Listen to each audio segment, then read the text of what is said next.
evening, everyone. I'm Jameis Newler. And I'm Wendy Ryan. Thanks for joining us. But before we get to those stories, new tonight, the family of a woman killed nearly 40 years ago is now speaking exclusively to ABC Action News. You will pay for what you've done to our lives and so many lives. The man accused of killing that woman's stepmother went before a Hillsborough County judge earlier today.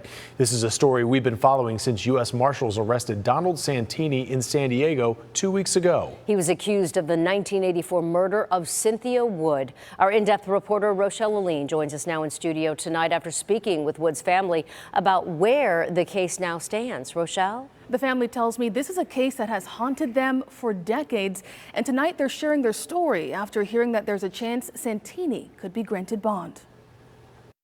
She was kind of sort of a hippie woman. For Denise Kozer, her stepmother Cynthia Wood can be summed up as a free spirit who was kind, smart, and loved hard. She would have went to the ends of the earth for all of us, even though I wasn't hers by blood.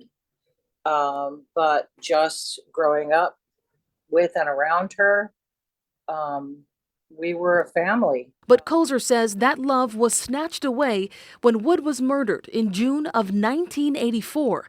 Kozer was 20 at the time, and her siblings were 3, 5, and 12.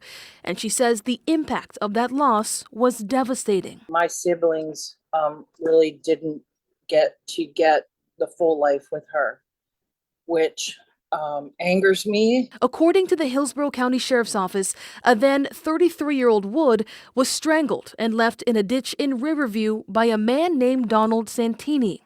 The 1984 warrant for Santini's arrest claims that he told a woman he knew about the crime and then took off. And in early June, almost 40 years after the crime, Santini was caught by federal agents in California. And he has since been extradited back to Florida. The first case I have is Donald Michael Santini. Thursday, he made his first appearance before a Florida judge where they discussed the topic of bond. It's something Kozer says he doesn't deserve. I'm pleading with the district attorney and the sheriff's office, please do not give him any bond. He doesn't deserve anything. My stepmother didn't deserve what happened to her either. And as his case moves forward, Kozer says she feels he deserves this message instead. You will pay for what you've done to our lives and so many lives. And I hope you get the death sentence. And tonight we're also hearing from Donald Santini. While in California, he wrote a 15-page letter to KGTV, our Scripps news station in San Diego. In it, Santini says he had an abusive childhood and he admits to a rape, but later claims that he has since been to therapy. And while he never mentions Wood in that letter, he does end the letter by saying that he is sorry for all the wrong he has done in his life. Santini will have his pretrial bond hearing on July 6th.